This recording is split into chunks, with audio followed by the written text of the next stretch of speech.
네, 안녕하십니까. 채널 615의 황선입니다.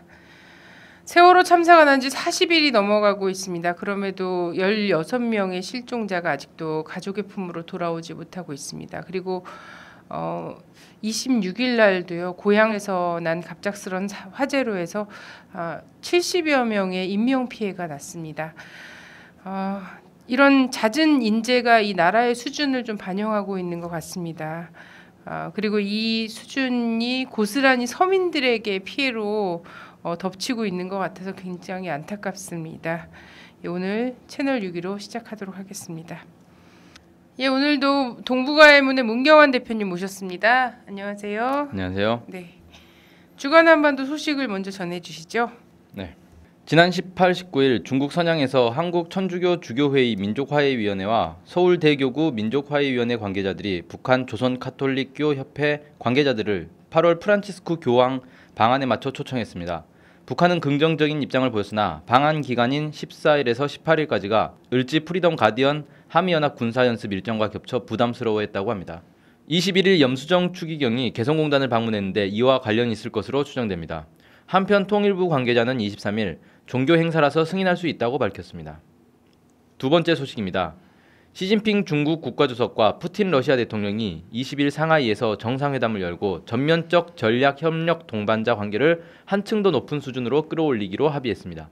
두 정상은 공동 성명을 통해 양국은 다른 나라의 내정 간섭에 반대할 것이라고 해 센카쿠 열도와 남중국해, 우크라이나 등의 문제에서 중국 러시아를 압박하는 미국을 겨냥했습니다. 또 한반도 긴장 완화를 위해 대화를 통해 문제를 해결해야 한다고 강조했습니다. 세 번째 소식입니다. 6.15 공동선언 실천 북측위원회가 지난 15일 6.15 공동선언 발표 14주년을 맞아 6월 15일 개성에서 민족 공동 행사를 개최하고 세월호 참사에 대한 공동 추모 행사도 함께 진행하자고 제안했습니다. 이를 위해 23일경 개성에서 실무 접촉을 하자는 제안도 했습니다. 이에 통일부는 북한의 제안에 대해 사회 갈등을 유발하는 이중적 태도라며 불어 방침을 내렸습니다. 또한 실무 접촉도 허용하기 어렵다는 것이 정부의 입장이라고 밝혔습니다.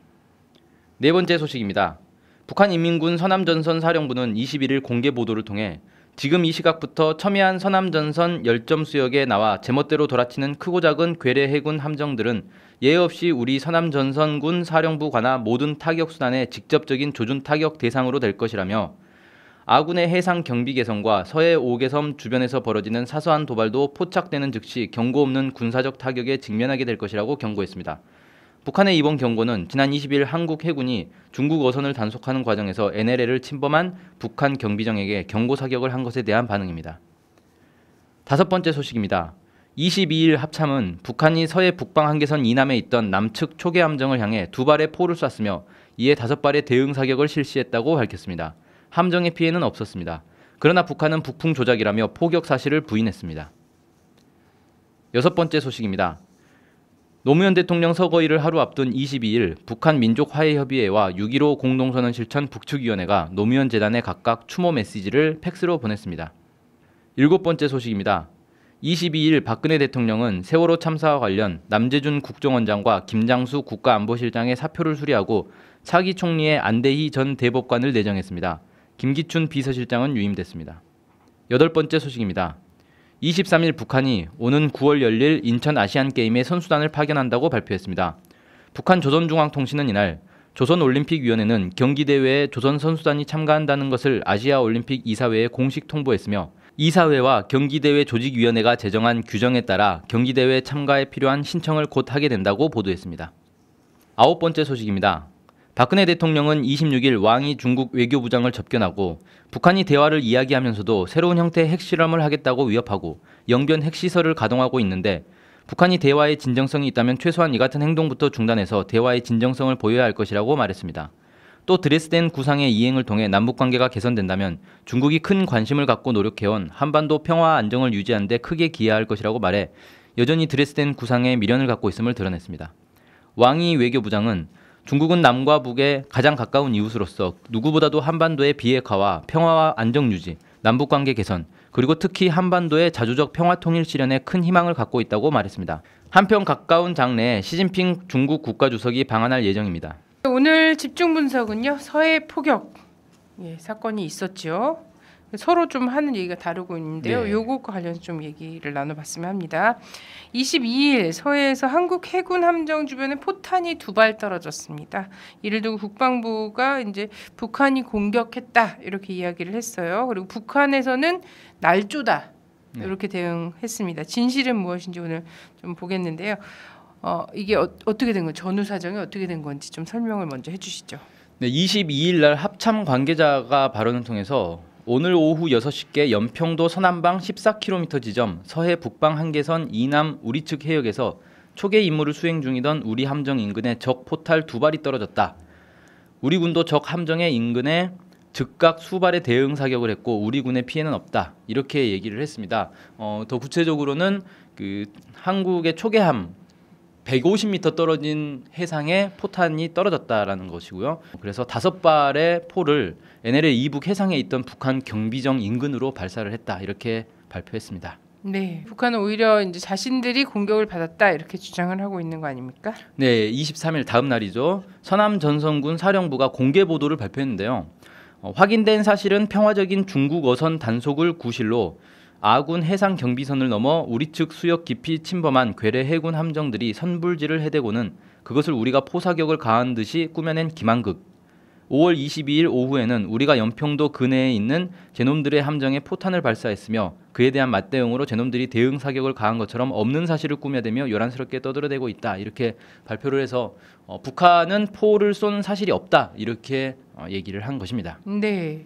그래서 포사격을 가한 것처럼 꾸며낸 거였고 그 이후에도 또 더 쏘았다고 이야기를 하지만 사실은 이게 다 사실무근이다. 이렇게 입장을 발표한 거죠. 그렇죠. 그 입장 발표에 대한 국방부의 반응은 또 어떨까요? 예, 국방부도 곧바로 또 반응을 했는데요. 김민석 대변인은 23일 오전에 국방부 청사에서 가진 정례 브리핑에서 북한이 오늘 아침 오전 8시 20분쯤에 장성급 군사회담 북측 단장 명의로 대남 전통문을 보냈다. 이 전통문에서 어제 연평도 인근 우리 측 함정에 대한 화력 도발이 자신들과는 무관한 것이라고 억지 주장을 했다라고 하면서 이것이 뻔뻔한 거짓말이다. 즉 북한이 거짓말을 하고 있다. 이렇게 주장을 하고 있습니다. 네. 서로 주장이 완전 팽팽히 완전히 반대 의견을 맞서고 있는데요. 누가 그렇죠. 먼저 쐈는지 알 수 있는 방법이 없나요?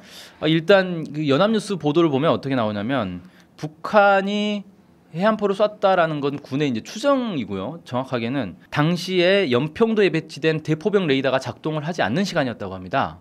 그런 시간이 다 있군요. 예, 그래서 저도 좀 의아했는데 어쨌든 작동하지 않는 시간이었고 포탄이 발사된 건 어떻게 알았냐면 물기둥이 치솟는 걸 보고 알았다는 겁니다.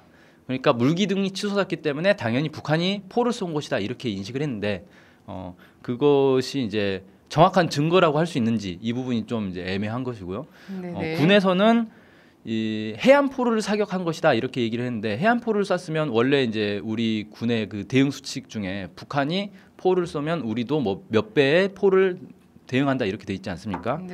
그런데 이제 해안포에다가 직접 쏘기는 뭐하고 그래서 이제 북한 경비정 인근에다가 똑같이 150m 떨어뜨려서 쏜 건지는 모르겠는데 아무튼 쐈다는 건데 문제는 물기둥이 치솟는 것만 가지고 북한이 쐈는지 확정할 수 있느냐 이 부분이 좀 이제 애매하다는 겁니다. 어쨌든 포탄이 발사되면 뭐 소리도 있을 거고 레이더에 잡히는 것도 있어야 되고 물기둥도 그렇죠. 있어야 되는 건데 이 중에 물기둥만 있는 그렇죠. 사실 어뢰가 함정을 쪼갤 때도 발견되지 않았던 물기둥 아닙니까? 예. 네. 자, 이와 관련해서 주권방송에서 국방부를 인터뷰한 내용이 있는데요. 한번 들어보시죠. 뭐 포격 사건이 있었잖아요. 해상 포격 도발 예. 자, 22일자로 그 포격을 가했다고 지금 발표를 했어요. 보도가. 그래서 이게 우리 해군 유도탄 고속함 인근에 2발의 포탄이 떨어졌다 이렇게 했는데 포탄이 어떤 건지는 확인이 되는 건가요, 지금? 일단은 그때 저희가 뭐 해안포로 추정된다 정도 말씀드린 것 같습니다. 네네네. 자세하게 또 확인이 안 됐어요. 뭐 내부적으로 확인이 됐겠지만 네. 저희가 추가로 그거에 대한 정확하게 그게 뭐 몇 밀리다 뭐 이런 것까지는 이야기를 안 드렸죠. 네네. 네네. 그 공개 계획이 없는 거고요. 네, 뭐 따로 없습니다. 네. 고속함에서 대응 사격을 어떻게 뭐 수발의 대응 사격을 했다고 이제 보도하는데 5발로 했습니다. 5발. 포를 쏘신 거예요?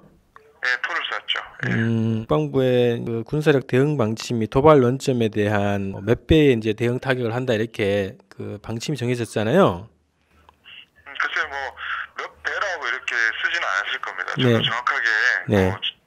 그 몇 배 이런 말은 없어요. 충분하게 뭐 이렇게 제압할 수 있을 정도로 하는 거죠. 예. 예, 그럼 이게 해안포에서 발사된 걸 지금 추정하는 거지 정확하게 발사 지점. 그러니까 네. 저희가 내부적으로 네. 이게 군사 작전 관련된 부분이니까 정부 쪽에서 분석은 했지만 네. 그거를 저희가 이제 또 추가로 발표를 안 하는 거죠. 일단 최초 지난번에 저희가 브리핑한 거 말고 추가로 저희가 따로 설명 안 드리는 겁니다. 측에서 그는 뭐 자기들이 한 게 아니라고 또 전통문을 보내왔다면서요? 네, 그거는 뭐 상투적인 그뭐 한두 번 자기들이 인정한 게 도발을 인정한 적이 있습니까? 우선 그 전통문 내용이 다 공개가 되나요? 안 됐습니다. 전통문 내용은 네. 그 특별한 경우가 아니하면 내용을 다 공개한 적도 없고 네. 뭐 전통 공개도 안 합니다. 안 했습니다. 일단은 핵심은 저기 자신들이 한 게 아니다 이렇게 주장한다는 거죠. 그렇죠. 그 뭐 무인기도 그렇고 다 부인하고 있지 않습니까? 네.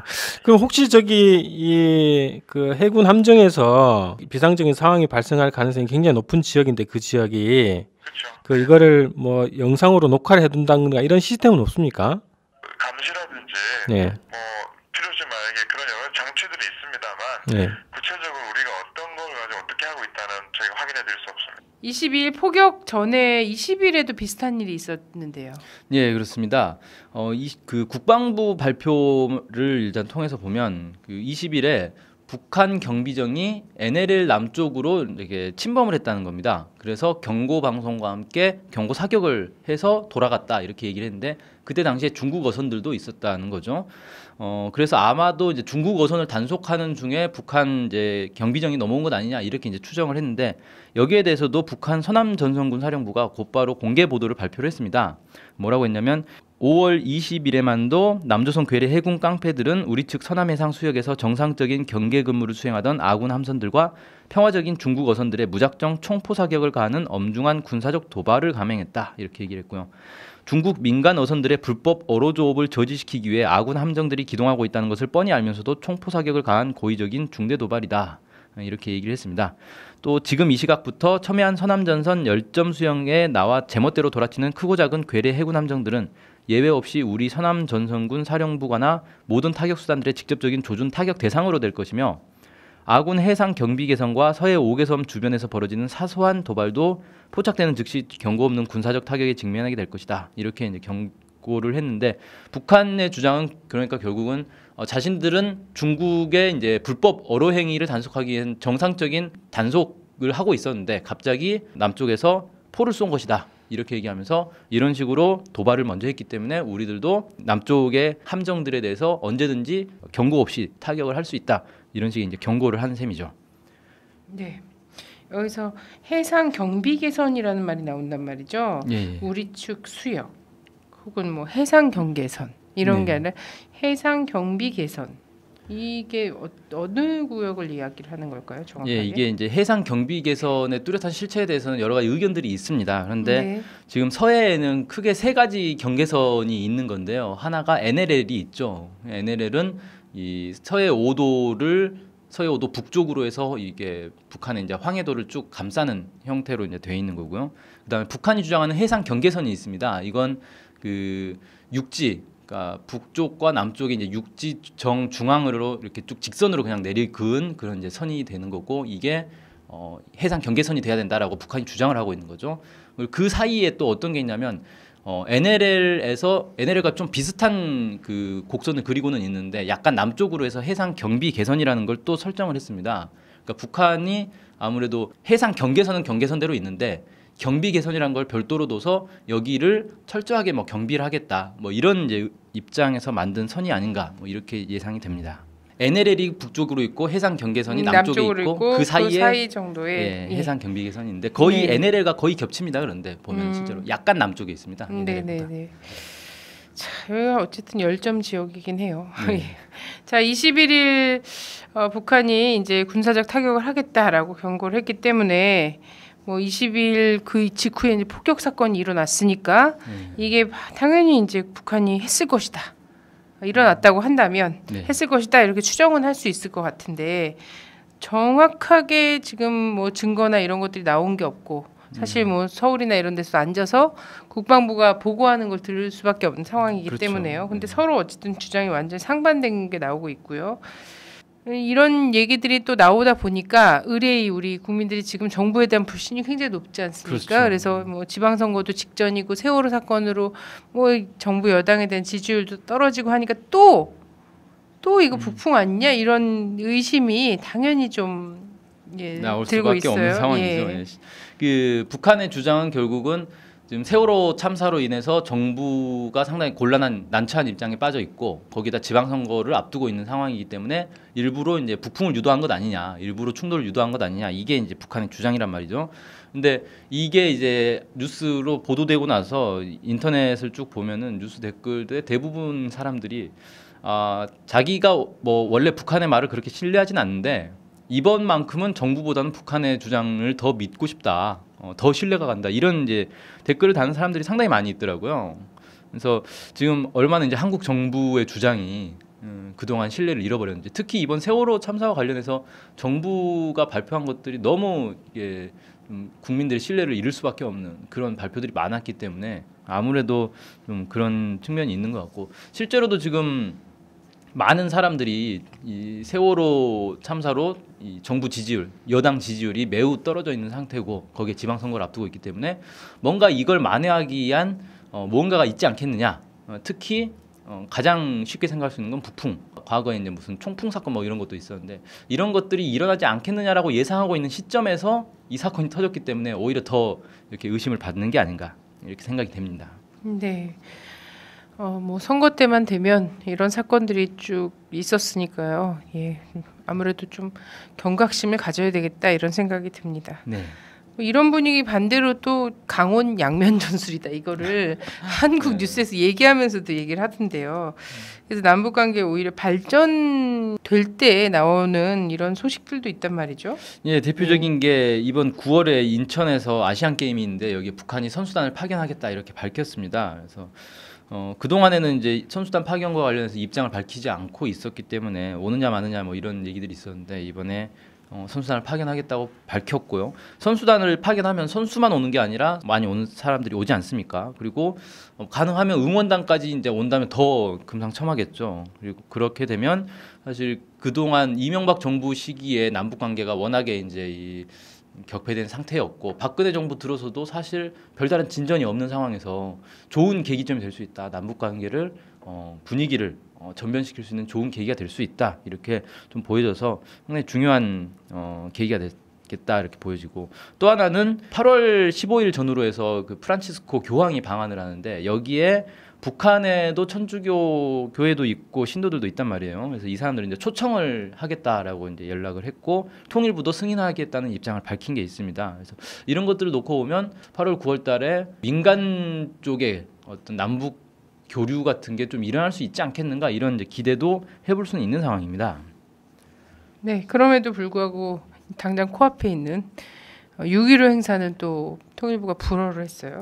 그렇죠. 이게 참 앞뒤가 안 맞는 상황인데 일단 교황 방한과 관련해서는 교황이 오는 게 사실 미국의 대통령이나 어느 나라 대통령 오는 것보다 훨씬 중대한 국가적 행사가 될 수 있거든요. 얘기를 들어보니까 8.15 전후에서 이게 오다 보니까 서울 시내 8.15 전후에 그때가 또 이제 연휴 기간인데 무슨 행사를 전혀 할 수가 없대요. 서울 시내에서는 다 잡혀 있다는 거예요.